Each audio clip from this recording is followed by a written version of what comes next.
You're listening to Tech Talks, the TV industry podcast from Broadcast Tech Magazine.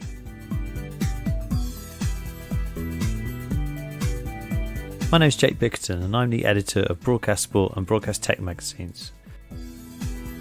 Today I'm talking to Frank Arthofer, Global Head, Digital Media and Licensing at Formula One, about the Formula One Virtual GP Series, which ran during lockdown. It involved 11 Formula One drivers and high-profile celebs racing head-to-head on virtual versions of real GP circuits. The series received impressive viewing figures on digital platforms and TV during the time it ran. Arthofer talks about the success of the series and about future plans for Formula One esports, including whether Formula One might bring in real-time virtual racing to enable fans to join in live races virtually in an esports environment at home. So I'm Frank Arthofer. I run the digital media business, direct-to-consumer business, and consumer products licensing departments at Formula One.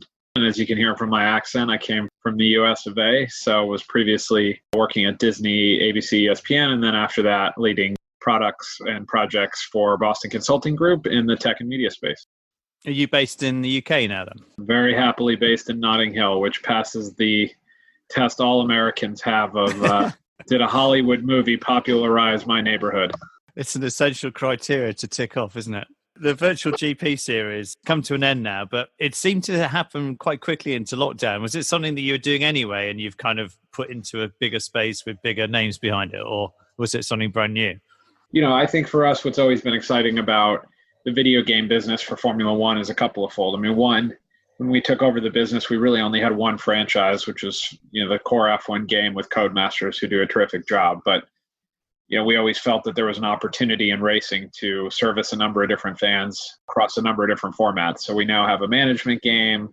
We're entering the arcade space. We've done some collaborations with folks like EA around the real racing game. So it's been a big area of growth, both from a fan engagement and an economic perspective for us. And I think more broadly, gaming's a cool and interesting space. Racing probably is better suited to, esports competitions than most, sports are, so to speak. The way that the esport is competed on is more like the real sport. You use a simulator, you use pedals and a wheel, and you're able to operate and reflect some of the skills that some of the real world drivers have. On the back of COVID, obviously, we had a big gap in the calendar to fill.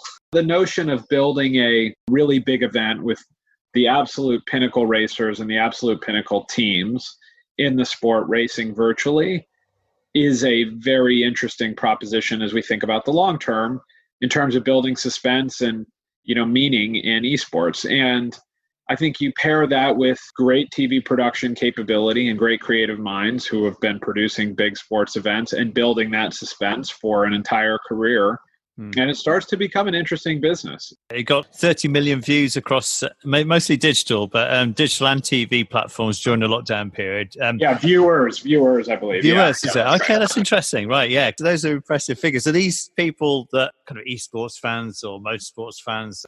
Obviously the competitive landscape changed so much during the last 3 months without sports. So, you have to be careful in how you think about the data because the market changed. And so the context that you're operating in is very different. But what we do know is that the crossover is material. And I think that has to do in part with the product and in part with the distribution strategy. It's been on broadcast TV across our biggest partners like Sky Sports and ESPN. And equally, it's been on, Twitch and YouTube gaming. And so you sort of reach a slightly different audience just by function of the platform you're on, by function of the type of content that you're producing. Driver live streams, not just a traditional broadcast live stream. The summary, I think, from our perspective, and the data starts to show this, is that it didn't appeal to all core racing fans and it didn't appeal to all core gamers, but there's a fairly sizable audience in both. And so that starts to become pretty interesting as you step back from it and extrapolate, okay, if you were to run, a proper championship in a virtual racing context, could you build an even bigger audience touching both of those demographics and both of those fan bases? And I think, our feeling is that that's very much possible as we look forward from the success that we've had over the last 3 months. And you obviously had some big names as well taking part in this, didn't you? Was it difficult to convince them? Well, it depends on the type of big name. We've had Charles Leclerc and George Russell, and we've also had Liam Payne, who you may be familiar with. quite a famous pop star. I mean, I think it was not as difficult as it would have been 3 years ago. I think the teams and F1 have such a strong working relationship in digital and gaming and some of these new areas of growth that it wasn't a difficult conversation to have. And for the most part, the reception was really positive.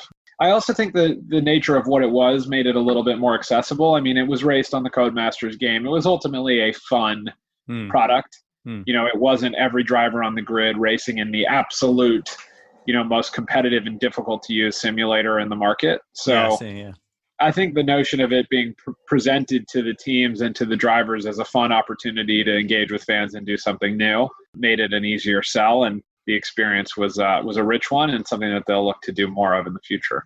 From a production point of view, it wasn't just you're watching a car and a point of view and that's it. There's a lot to take in and a lot of different data and info and different cameras and stuff. How long did it take you to work out how you're going to produce it for digital and TV? We luckily have the benefit of producing all of our Formula One races in-house with our internal team. And that's not an easy sport to produce live, as I'm sure you're aware. 50 plus cameras around the track, 3 cameras strapped onto every car going 240 miles per hour at times is tricky. So I think we have a lot of in-house expertise, and equally our partners in Gfinity who help us run the event bring a lot of broadcast experience in esports too. So, between that group, I think it was a great opportunity to test some new muscles and learn. One of the most resonant elements of the broadcast is having the drivers interacting with one another on camera live during the broadcast, trash talking and showing their personality in a way that you do get through team radio when you watch a live race, but not to the same degree that it was available without a visor and a helmet, for example, during the esports virtual GPs. That component of it, I think, is a bit of a canary in the coal mine for some of the things we should try to think about doing more of on the traditional broadcast side. That enables us to, pull the proverbial helmet off and give a little bit more accessibility and insight into what, the drivers, the team principals, the engineers, the key personalities of the sport really look like during the race. It's easier with folks in the garage than it is with drivers in the car, but I think we took some interesting learnings away that we'll apply going forward. Other motorsports like Formula E and I think NASCAR as well, they take data from the races that's happened, don't they, and apply it to an esports environment so that people can sort of play along. Is there ever something that you could do in Formula One as well?